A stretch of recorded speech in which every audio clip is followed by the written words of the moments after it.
They have never loathed college football itself. They have resisted the people determined to reshape it. When Deion Sanders, black, direct, unapologetic, walks into a room of power brokers and speaks with authority instead of deference, critics recoil. During his playing days, they complained about celebrations and gold chains. Now that he is a head coach, mentor, and father, they label him something more polite, but just as dismissive, a problem. At Big 12 Media Days, Sanders addressed the accelerating chaos of the name, image, likeness market. He said college football needs a salary cap, not to hobble players, but to impose order on a system that showers unproven freshmen with seven-figure promises while the rest of a roster hunts for scraps. He called the situation unsustainable. Within hours, ESPN commentator Paul Finebaum branded him a hypocrite, arguing that Sanders profited from NIL at Jackson State and now wants rules only because his most marketable athletes have moved on. The accusation spread quickly because it fit a comfortable storyline. Outspoken black coach gains from change, then protests when the advantage disappears. That framing ignores context. Sanders never criticized players earning money. At Jackson State, he urged corporate sponsors to partner with athletes who had been invisible to major brands for decades. What he wants now is stability, standardized guidelines, basic financial literacy, and roster balance that prevents locker rooms from fracturing over uneven payouts. When other coaches, Nick Saban, Dabo Swinney, Lane Kiffin, voiced similar concerns, they were praised for foresight. When Sanders spoke,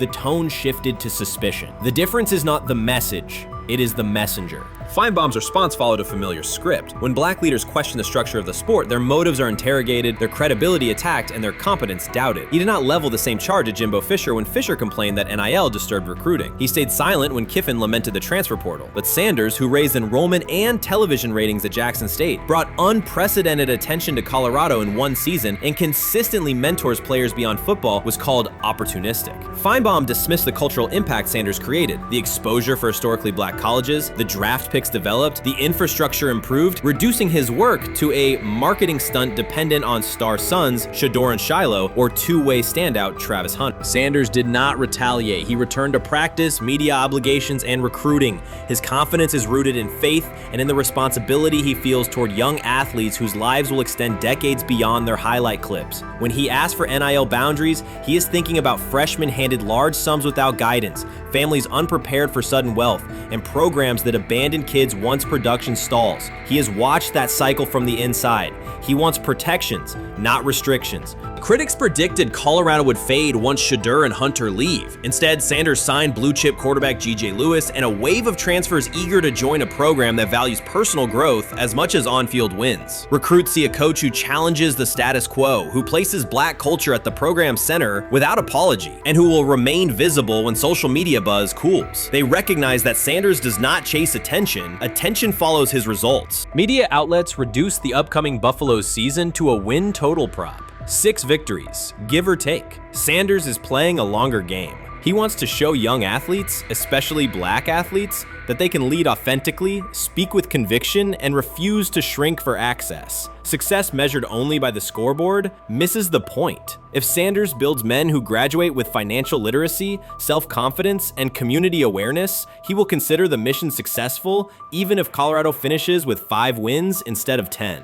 None of that registers with commentators invested in an older hierarchy. For them, leadership should remain predictable, reserved posture, muted tone, minimal cultural expression. Sanders contradicts that image. The possibility that his methods could spread to other coaches, to other programs, threatens a model that has kept decision-making and revenue streams concentrated for generations. So the debate is not about hypocrisy or payroll ceilings. It is about control of the narrative and who is deemed qualified to write it. Sanders refuses to surrender that authority. He knows order is necessary. He also knows whose voices have been ignored whenever real reform is discussed. By speaking plainly, he forces television panels, athletic directors, and conference commissioners to confront issues they would rather defer: financial education, equitable resource distribution, and consistent national standards. Whether Colorado exceeds betting lines this fall will not change the trajectory Sanders has already set. He made Boulder relevant, energized recruiting beyond traditional power corridors, and broadened college football's cultural reach. that influence will persist long after social media debates cool. If his call for NIL structure eventually becomes policy, as the NCAA and Congress now contemplate, Finebaum's soundbite will fade, while Sanders' imprint endures. In the end, accusations of hypocrisy say more about the accuser than the coach. Sanders has remained consistent: empower athletes, hold adults accountable, and inject stability before unchecked money corrodes the locker room. The people who stand to lose clout in that environment prefer the chaos they can manipulate. Sanders prefers a system that nurtures the players who make the sport worth watching. His advocacy is rooted in experience, not self-interest, and his critics will have to decide whether to engage with that reality or keep shouting from the sidelines.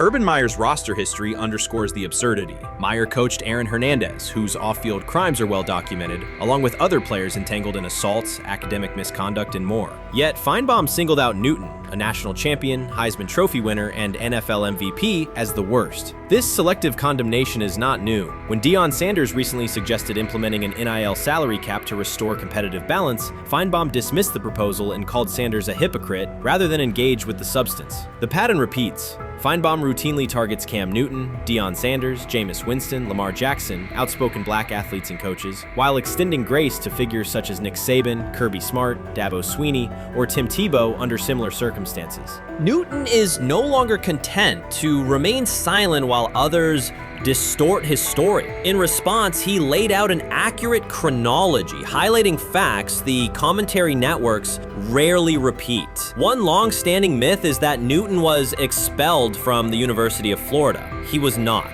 Tim Tebow held the starting job unchallenged, and Meyer had no intention of displacing his star. Like thousands of athletes each year, Newton transferred to find a place where he could play. The move was strategic, not disciplinary. He is, with 3-2-2-5-3-17 to transfer to and Moorbeck, Meyer was. Critics habitually resurrect the 2008 laptop incident to tarnish Newton's entire career. Newton has acknowledged the mistake, but its relevance is overstated. The incident did not prompt his transfer, nor did it derail his trajectory. After leaving Florida, Newton enrolled at Blinn College, a Texas JUCO powerhouse, and led the Buccaneers to a national championship while posting dominant statistics. That performance earned him the opportunity to transfer to Auburn. At Auburn, Newton produced one of the most extraordinary single seasons in collegiate history. More than 4,000 yards of total offense, 50 combined touchdowns, an SEC title, a national championship, and the Heisman Trophy. Achievement compressed into a single year under intense scrutiny. Even that landmark season is recast by Finebaum as a cautionary tale.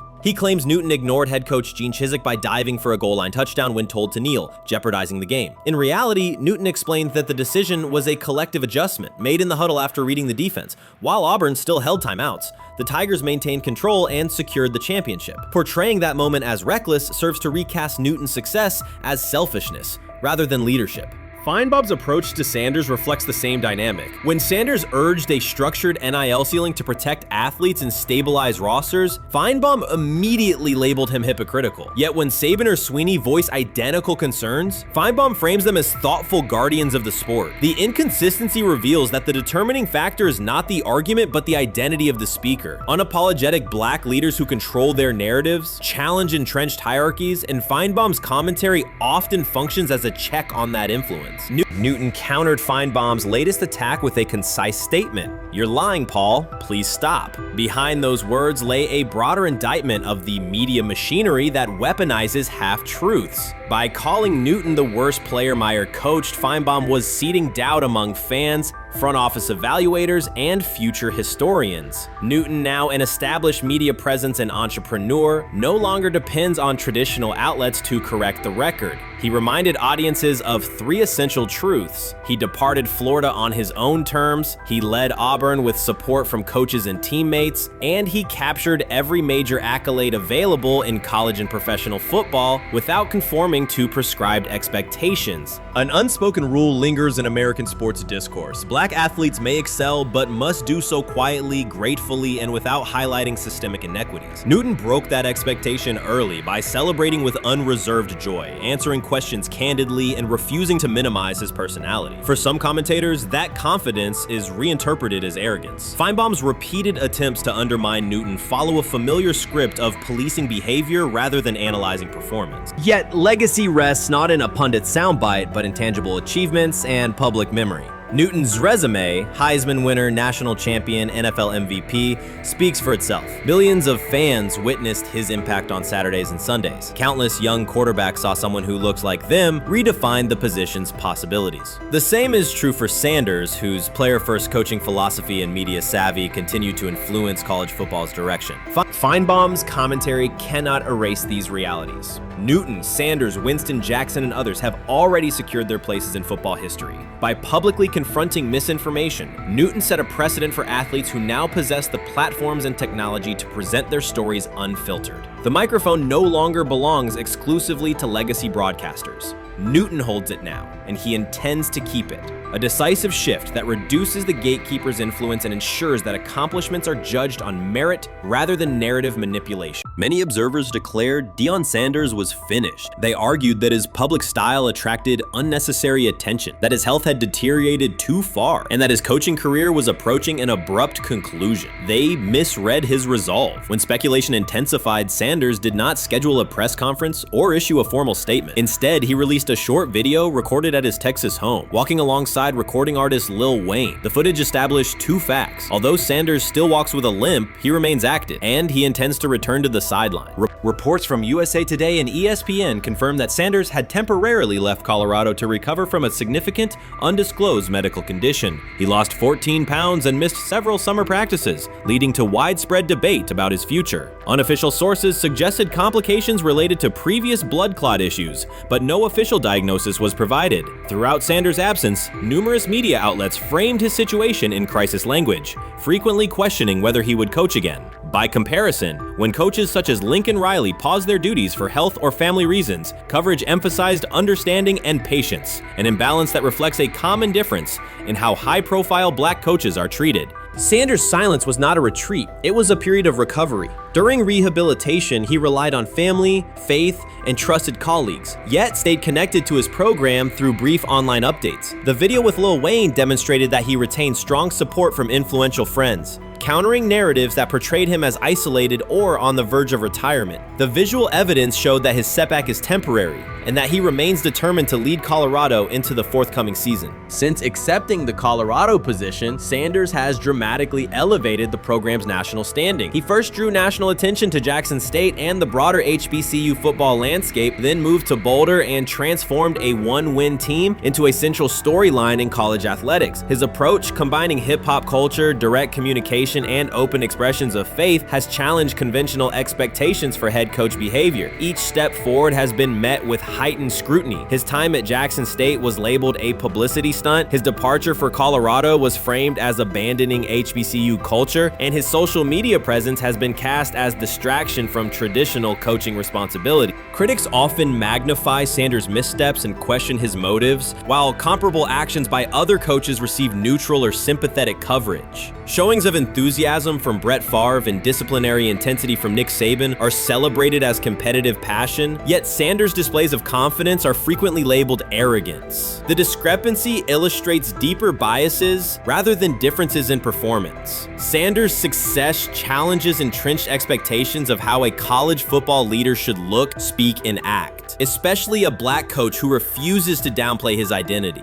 During his convalescence, Sanders maintained close communication with his staff and athletes, reinforcing the standards he had established: discipline, accountability, and belief. The program's daily messaging continued to emphasize preparation and resilience, signaling that Sanders' influence persists even when he is away from campus. Athletes echoed his mantras during workouts, confirming that his leadership extends beyond physical presence. Sanders acknowledges the seriousness of his medical challenge, but has refused to let it define him. He has publicly discussed leaning on scripture and prayer, explaining that his purpose as a mentor, father, and coach extends beyond personal adversity. In that context, the video of him walking in the Texas sun was less a strategic media effort than a straightforward demonstration of continued commitment to his team and mission.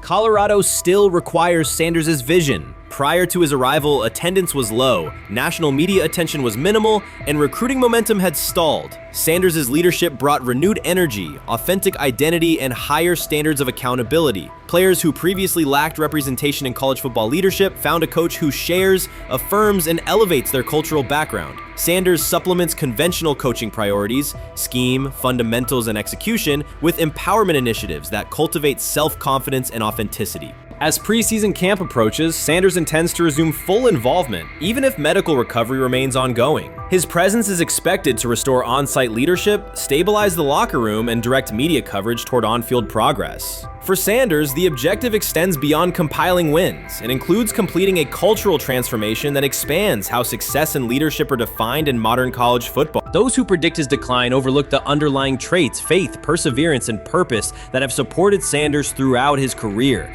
Doubts, rumors, and disproportionate scrutiny have followed him from playing days into coaching, and he has consistently responded with results. His current health setback is another obstacle, not a conclusion. The broader initiative he leads, centered on authenticity, opportunity, and high standards, continues. When Sanders returns to the sideline, it will mark the next stage of a movement he has guided from Jackson State to Boulder.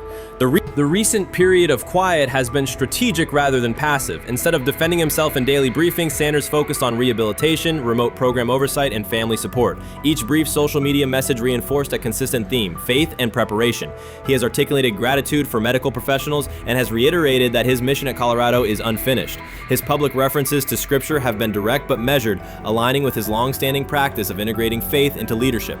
By walking through his ranch with Lil Wayne, Sanders signaled continuity. The clip underscored that influential supporters remain engaged, that Sanders' broader network values his vision, and that he remains capable of navigating physical challenges. The visible limp was not evidence of imminent retirement. Rather, it documented the reality of ongoing recovery and the resilience with which he approaches each obstacle. Colorado's athletic administration and football staff continue to affirm Sanders' program direction. Recruitment communications cite his established record in fostering cultural relevance and national exposure. Prospective athletes respond to a coach who presents a transparent path to development, both on and off the field. Current players refer to Sanders' coaching points with clarity, citing specific drills and expectations that remain unchanged during his absence. These indicators demonstrate that the core structures Sanders implemented are functioning, and that his return will be an amplification, not a restart. Criticism regarding Sanders' public persona often conflates media style with coaching substance. Analysis from opponents suggests that social media engagement dilutes football preparation, yet Sanders' staffs emphasize time management and delegation. Defensive and offensive coordinators handle in-game adjustments, while Sanders directs overall culture, recruitment, and leadership. He has articulated that visibility serves to amplify program accomplishments and enhance player opportunities, not replace strategic football planning. Some commentary has attempted to reframe Sanders' health issue as evidence that his coaching model is unsustainable. The argument ignores the documented health challenges faced by numerous coaches across levels of competition. For example, college coaches recovering from heart procedures or joint replacements have returned to successful seasons after appropriate medical clearance. Sanders' case follows a comparable trajectory. Medical complications require temporary separation, structured rehabilitation is prioritized, and a managed return is planned. Institutional medical protocols at Colorado dictate clearance requirements. Sanders will meet those before resuming full sideline duties. Colorado's players have expressed public confidence in Sanders' eventual return, citing regular virtual check-ins and continued accountability. Several athletes noted that positional meetings included recorded messages from Sanders reinforcing tactical goals and personal discipline. These details confirm that Sanders has remained actively engaged, albeit remotely, and that team culture remains aligned with his principles. Looking ahead, Colorado's schedule will attract national attention, both for on-field competitiveness and the storyline of Sanders' comeback. Analysts will evaluate how quickly he reestablishes day-to-day rhythm and whether his physical limitations influence practice oversight. Internal planning accommodates gradual escalation of responsibilities, with medical staff and strength and conditioning personnel contributing to phase reintegration. The broader significance of Sanders' return extends beyond Colorado. His visibility continues to challenge prevailing narratives about leadership styles and pathways in college athletics. By prioritizing authenticity, open articulation of faith, and cultural expression, Sanders offers a contrasting template to more conventional models. His eventual recovery and sideline presence will reinforce the argument that diverse leadership profiles can succeed in elite collegiate competition. In summary, rumors of Deion Sanders' coaching demise were premature. Verified reports confirm a substantial but temporary medical setback. He used the time away to focus on health, sustain program engagement, and rely on a support system anchored in family, friends, and faith. His recent public appearance demonstrated active recovery and reaffirmed his intention to resume leadership in Boulder. The forthcoming season will test Colorado on the field, but it will also underscore the durability of Sanders' vision, one that combines competitive ambition with cultural resonance. Observers who continue to question his longevity overlook the resilience and purpose that have defined his career. Sanders' return is imminent, and the movement he leads remains intact. Chris Carter's televised assessment of Shedeur Sanders triggered immediate pushback from Cleveland fans, local media, and even several Browns veterans. Carter dismissed Sanders, a fifth-round pick, as unprepared to start, and framed the growing interest around him as purely a byproduct of surname recognition. Since that segment aired, practice reports have told a very different story. Observers inside the Browns facility describe a rookie quarterback who is closing the gap on Kenny Pickett and Dillon Gabriel with surprising speed. Sanders first turned heads in rookie minicamp by directing the huddle with a calm that belied his inexperience. Position coaches reported that he rarely repeated mental errors during installation periods, a trait they rank highly when grading young quarterbacks. In organized team activities, he showed consistent timing on intermediate routes, kept turnover numbers low in 7-on-7 periods, and demonstrated early command of Kevin Stefanski's protection calls. That steady execution earned him a handful of first-team snaps, reps that would ordinarily have belonged to Pickett by default. By mandatory minicamp, the rotation had shifted again. Practice notes from beat reporters detail the rise in Sanders' workload each day. Red zone series against the starting defense, 2-minute drills, and full field scrimmage possessions in which he checked out of called plays when fronts dictated it. Mary Kay Cabot, initially skeptical Sanders would challenge for game day snaps in 2025, wrote after consecutive sessions in mid-June that his footwork, release speed, and pocket management had, quote, meaningfully tightened since rookie camp. Her tone marked a clear departure from early spring projections that labeled Sanders a long-term developmental project. The broader quarterback context in Cleveland magnifies that progress. Deshaun Watson's availability and form remain uncertain after 2 injury-interrupted seasons, while Pickett's transition from Pittsburgh has been uneven. Dillon Gabriel's arm strength is evident, but coaches continue to stress hesitation in his full-field reads. Against that backdrop, Sanders' quick decision-making and mechanical efficiency have begun to look less like a pleasant surprise and more like the roster's most reliable short-term plan. Inside the locker room, acceptance has followed performance. Wide receivers cite Sanders' ball placement on outbreaking routes, noting that the ball routinely arrives on the upfield shoulder, a small but essential detail that allows for yards after the catch. Offensive linemen appreciate his pocket awareness. Joel Bitonio remarked privately that Sanders slides up instead of bailing when edge pressure flashes. Defensive backs say his eye discipline forces them to hold coverage longer than they expected against a rookie. Such cross-positional respect develops only when day-to-day tape shows tangible improvement. The reaction to Carter's critique highlights a recurring double standard applied to young black quarterbacks. Traits celebrated as swagger or confidence in other players were labeled arrogance when associated with Sanders, yet the quarterback himself has not responded publicly. There have been no subtle social media jabs, no mention of critics in interviews, only repeated references to competing for every rep and learning from veterans. That measured approach, combined with hard evidence from practice, has softened earlier doubts among coaches who prioritize demeanor as much as arm talent.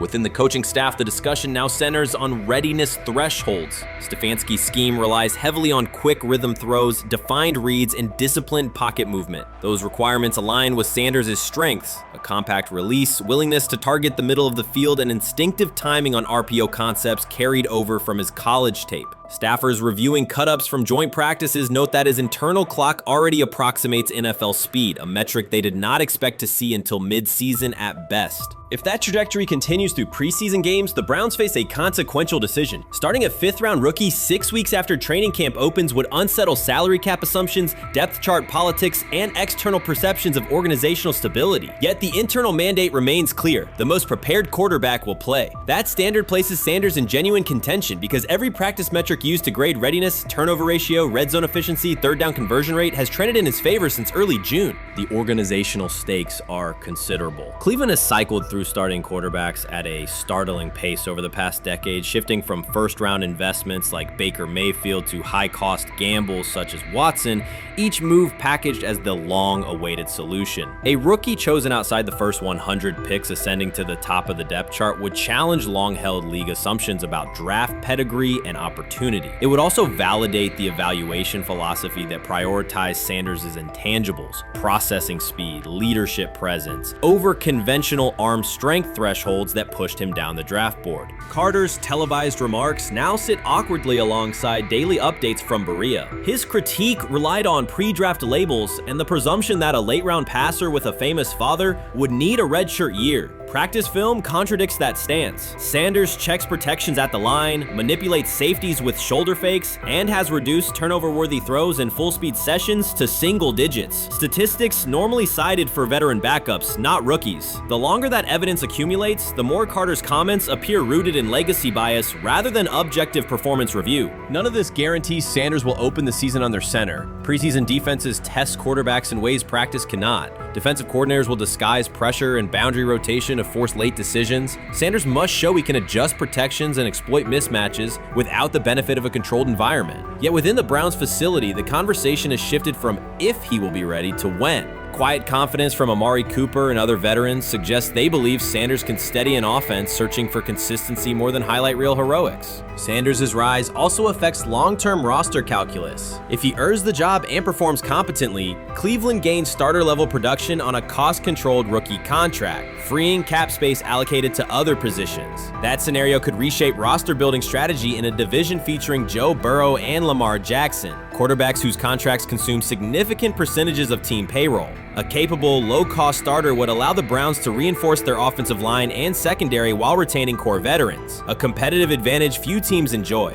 For now, the focal point remains daily improvement. Sanders continues to arrive before sunrise, reviewing the previous day's install with the quarterback coach, then staying after practice to throw on-air routes with receivers low on the depth chart. Coaches track those habits closely because consistent routine underpins performance when adversity strikes in live games. Each incremental gain strengthens the argument that readiness depends on preparation and aptitude, not draft slot. Carter's segment reminded the league how quickly assessments can become outdated when they lean on perception over evidence. Sanders' steady climb up the depth chart underscores the counterpoint. In the NFL, tape is the final arbiter. Should Sanders translate practice efficiency to preseason success, the Browns may discover that the solution to their long-standing quarterback riddle arrived quietly in the 5th round, carrying little more than confidence and a willingness to work.